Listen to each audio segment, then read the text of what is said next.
Hello everyone, myself Dr. Kishan Punia. I am working in Vatsalya Fetal Medicine Center in Bikaner. November month को हम लोग pre mature preterm delivery awareness के रूप में मनाते हैं। तो इस मंथ पूरे मंथ हम लोग प्री मैच्योर डिलीवरी के रीज़न क्या है, कारण क्या है, हम पे फोकस करते हैं। उसके लिए अवेयरनेस फैलाते हैं कि ताकि आगे पेशेंट को प्री मैच्योर डिलीवरी ना हो, और प्री मैच्योर की डिलीवरी की वजह से जो बच्चे में जो कॉम्प्लिकेशन है उनके बारे में भी हम इस मंथ में अवेयरनेस देंगे, ताकि जितने भी गर्भवती महिलाएं हैं, जितने भी पेशेंट हैं, उनको ये पता चले कि प्री मैच्योर डिलीवरी होना कितना खतरनाक है और इसके क्या क्या डिलीवरी होने के पश्चात बच्चे पे क्या इफेक्ट है। तो सबसे पहले हम ये पता करते हैं कि प्रीटर्म डिलीवरी क्या होती है। प्रीटर्म डिलीवरी हम किसको बोलते हैं? प्रीटर्म डिलीवरी हम तब बोलते हैं जब किसी भी गर्भवती महिला की डिलीवरी 37 सप्ताह से पहले हो जाती है। 40 सप्ताह की पूरी 9 महीने की गर्भवती महिला के 40 वीक होते हैं, उसमें से अगर हम बोलें कि 21 दिन पहले डिलीवरी हो जाती है या फिर 37 सप्ताह से पहले डिलीवरी हो जाती है तो उसको प्री मैच्योर डिलीवरी बोलते हैं। और कभी कभार बहुत ज्यादा प्री मैच्योरिटी आ जाती है तब उसको बोलते हैं 34 सप्ताह से अगर पहले डिलीवरी होती है तो उसको बहुत ज्यादा प्री मैच्योरिटी वाला बोलते हैं।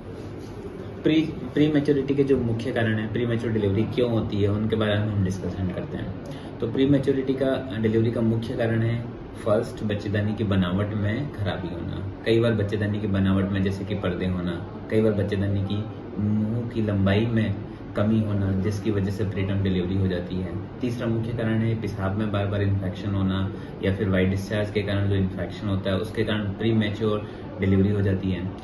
और चौथा मुख्य कारण है कि ट्विन प्रेगनेंसी। कई बार हम बहुत खुश होते हैं कि हमें 2 बच्चे लगे हैं और दोनों बच्चे हमने ध्यान नहीं दिया, अच्छे से ट्रीटमेंट नहीं लिया और उस पर फोकस नहीं हुआ, तो वो डिलीवरी 26 सप्ताह में हो जाती है और फिर हमें दोनों बच्चे नहीं मिलते हैं। तो ट्विन सुनने के लिए अच्छी है, लेकिन ट्विन के कॉम्प्लिकेशन भी बहुत हैं। उनमें से एक मुख्य कॉम्प्लिकेशन है कि प्रीटर्म डिलीवरी होना। तो और कई बार ऐसे कारण हो जाते हैं जिसमें माँ का बीपी ज़्यादा हो जाना या माँ का शुगर अनकंट्रोल हो जाना। ये प्री मैच्योरिटी डिलीवरी होने के बहुत मुख्य कारण है। अब इनको मुख्य कारण है तो इनको प्रिवेंशन के लिए भी हमें पता होना चाहिए कि इनको प्रिवेंट करने के लिए हम क्या करेंगे। तो इसको प्रिवेंट करने के लिए सबसे पहले, जैसे कि किसी पेशेंट के प्रीटर्म डिलीवरी टाइम से पहले हो रखी है, तो उसके लिए हमें इस बार प्रेग्नेंट होने से पहले 3D सोनोग्राफी करवानी है। 3D में हम ये पता कर लेते हैं कि आपकी बच्चेदानी की बनावट में कोई दिक्कत तो नहीं है, फर्स्ट।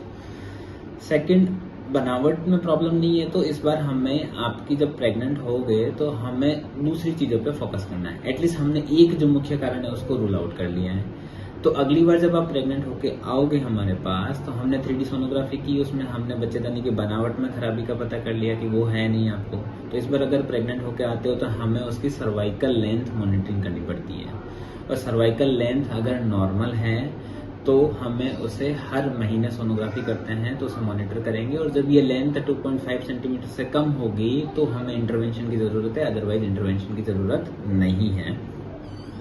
और अगर मान लो किसी पेशेंट की सर्वाइकल लेंथ कम है तो समय पर उस पर टांका लगा दिया जाता है, समय पे मेडिसिन और इंजेक्शन दिए जाते हैं, जिससे हम उसे प्रीटर्म डिलीवरी को रोका जा सकता है।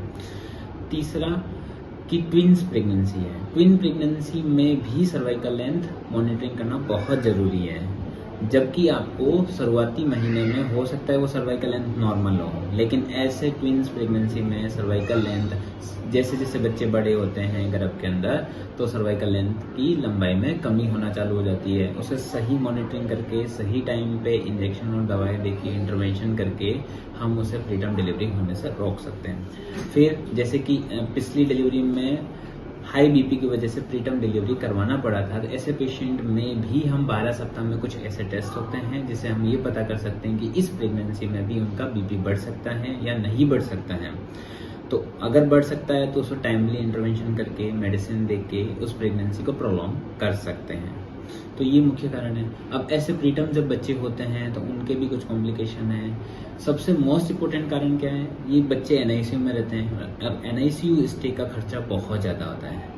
तो पेशेंट की प्रेगनेंसी में पूरे 9 महीनों में जो खर्चे नहीं होते हैं, जो NICU में बच्चा रहता है 10 दिन भी अगर रहा है तो वो सारे खर्चे बराबर हो जाते हैं। तो इसलिए हमारा पहला मुख्य कारण है कि कम से कम NICU का स्टे हो उस बच्चे का। इतनी मैच्योरिटी तो होनी चाहिए। अगर हमें मान लो कोई पेशेंट आया और हमें लग रहा है कि वो प्रीटर्म डिलीवरी हो रही है, तो ऐसी गर्भवती महिलाओं को एटलीस्ट 2 डोज हम एंटीनेटल स्टेरॉइड के जरूर दें, जिससे बच्चों की लंग मैच्योरिटी हो जाए, उनका एनआईसीयू का स्टे कम हो जाए, पेशेंट पे पैसों का भार कम हो जाए। ये सबसे इम्पोर्टेंट है हमारे लिए। फिर एनआईसीयू में है तो हमें एक ऐसा एनआईसीयू, जैसे कि कहीं पे पेशेंट है और उसकी प्रीटर्म डिलीवरी हो रही है, टाइम से पहले हो रही है और किसी डॉक्टर के पास एनआईसीयू की सुविधा नहीं है, तो प्लीज प्लीज प्लीज वो वहां पे डिलीवरी ना कराएं, पेशेंट को इन यूट्रो ही ट्रांसफर करें। बच्चे को माँ के गर्भ में सबसे सुरक्षित रह सकता है। आप ऐसा बिल्कुल ना सोचिए कि मैं डिलीवरी यहाँ पे करवा लेता हूँ फिर बच्चे को आगे भेज दूंगा, तो ऐसे करने पर बच्चे खराब हो जाते हैं। प्लीज ऐसे ही गर्भवती महिलाओं को समय पर टर्शरी केयर सेंटर पर भेजें, जिससे उनको एनआईसीयू की फैसिलिटी मिल जाए, बच्चों को अच्छी केयर मिल जाए और बच्चे के सर्वाइवल के चांस ज़्यादा हो जाएं। तो फिर ऐसे बच्चों को एनआईसीयू केयर अगर अच्छी मिलती है तो ऐसे बच्चे आजकल के टाइम में सर्वाइव हो रहे हैं। बहुत सारे बच्चे हमारे यहाँ हॉस्पिटल में हुए हैं और सर्वाइव करके गए हैं विथ मिनिमम कॉम्प्लिकेशंस। अब बच्चों को बहुत सारे कॉम्प्लिकेशन होते हैं, बट हम उसके बारे में अभी डिस्कस नहीं करेंगे। अभी हमारा इतना फोकस है कि प्रीटर्म डिलीवरी प्रिवेंशन के लिए हमें क्या क्या करना चाहिए। उसमें मोस्ट इंपॉर्टेंट है सर्वाइकल लेंथ मॉनिटरिंग, और वो हम रूटीनली हर एक पेशेंट का यहाँ पे करते हैं। Thank you so much.